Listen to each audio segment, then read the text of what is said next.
Itu musuhnya perempuan. Kapitalisme, kemudian militerisme, imperialisme, dan yang paling utama adalah budaya patriarki.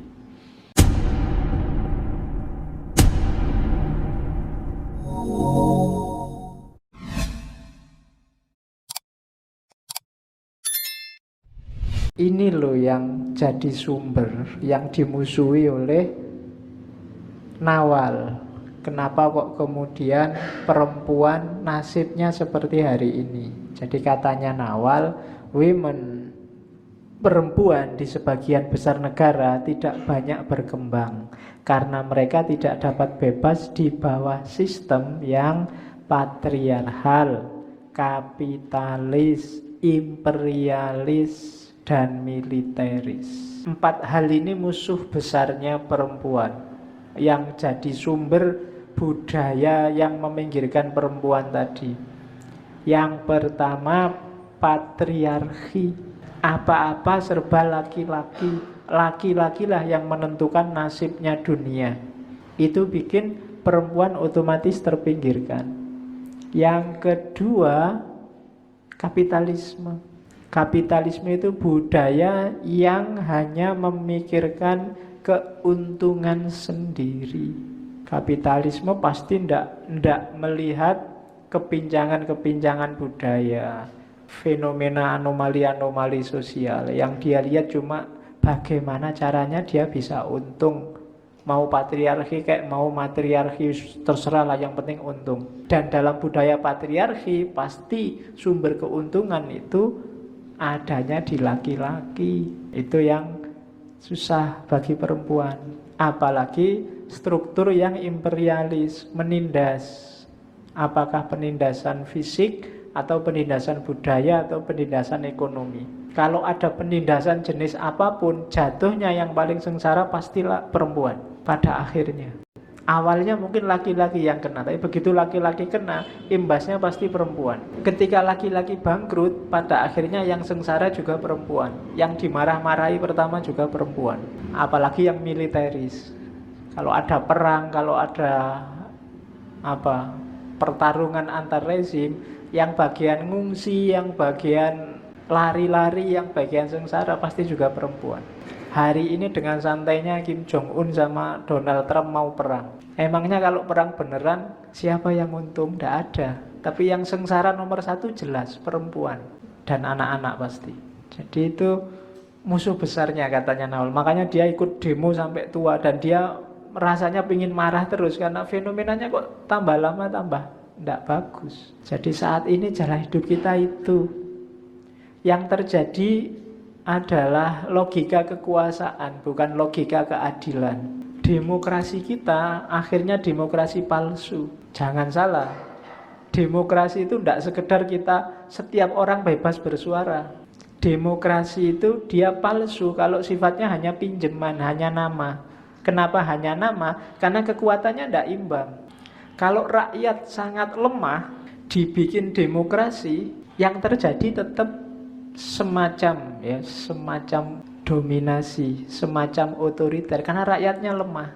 Tetap nanti diatur-atur oleh yang atas. Wong disuruh bersuara tidak bisa. Kayak satu ketika saya ngisi pengajian, jamaahnya silahkan Bapak Ibu bebas ini minta tema apa. Terus jamaahnya, alah ya terserah Ustadz aja. Itu kan mau nggak mau saya harus mendominasi mereka. Wong mereka pasrah. Tidak bisa berinisiatif, tidak bisa mikir. Kalau rakyatnya lemah, meskipun demokrasi, kejadiannya tetap didominasi oleh pemerintah. Satu-satunya cara apa? Ya pinterkan dulu, berdayakan dulu rakyatnya. Baru demokrasi akan bagus. Kalau rakyatnya lemah, masyarakat itu lemah, ya nanti yang main aktor-aktor ini isinya tiap hari mobilisasi massa terus. Kenapa? Ya karena mereka tidak bisa mikir sendiri, nggak bisa berinisiatif sendiri, hanya bisanya manut. Itu antara lain kelemahan demokrasi. Jadi demokrasinya palsu. Ketika demokrasinya palsu, tidak mungkin ada kebebasan. Yang ada orang diatur terus oleh pemerintah. Harus begini, harus begitu. Jangan-jangan pengen bantah, tapi bantahnya gimana ya tidak bisa. Karena memang levelnya belum nyampe. Jadi tidak selalu demokrasi itu bagus. Ya syukur-syukur pas dapat pemerintah yang bagus. Kalau pas dapat pemerintah yang jelek, ya sudah, satu negara jadinya jelek. Jadi demokrasinya palsu, maka kebebasannya juga bukan kebebasan yang sejati. Ya kayak saya ceramah tadi, meskipun dibebaskan silakan, ya akhirnya dikembalikan lagi. Ya manut sajalah pemerintah maunya gimana, kan orang pinter semua yang di atas itu. Hasilnya begitu mesti. Oke, dan ini termasuk variabel-variabel musuhnya perempuan. Dan biasanya penguasanya seneng kalau kayak gini. Ini kenapa? Ngaturnya gampang.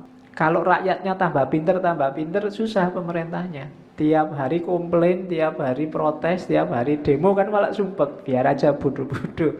Yang penting ngaturnya gampang. Pemerintah kan maunya itu. Itu makanya Nawal itu bolak-balik masuk penjara, karena cara berpikirnya begini. Karena bagi dia, alah demokrasi kalau tanpa pemberdayaan, ya demokrasinya palsu, cuma pinjeman. Seolah-olah demokrasi. Demokrasi yang sejati itu kan kayak zaman Athena itu. Seluruh masyarakat ngumpul jadi satu, boleh bersuara. Ya karena mungkin jumlah penduduknya tidak terlalu banyak. Ketika terlalu banyak kan modelnya perwakilan. Cuma tadi, kalau yang mewakilkan juga dayanya tidak sebesar yang mewakili, ya akhirnya tetap dibodohi. Demokrasinya jadinya nggak sejati. Semuanya ngomong ini sesuai keinginan rakyat. Loh, rakyat itu nggak pernah punya keinginan kok. Wah, mereka nggak bisa mikir, mereka nggak bisa milih sendiri. Jadi kalau ada orang ngomong inilah maunya rakyat, inilah keinginan rakyat, itu perlu dicek. Wah, rakyatnya itu nggak terlalu pinter. Jadi keinginannya dia sendiri atas nama rakyat, kan sebenarnya itu. Itu karena apa? Karena demokrasi yang palsu, kalau bahasanya Nawal. Oke, itu musuhnya perempuan. Kapitalisme, kemudian militerisme, imperialisme, dan yang paling utama adalah budaya patriarki.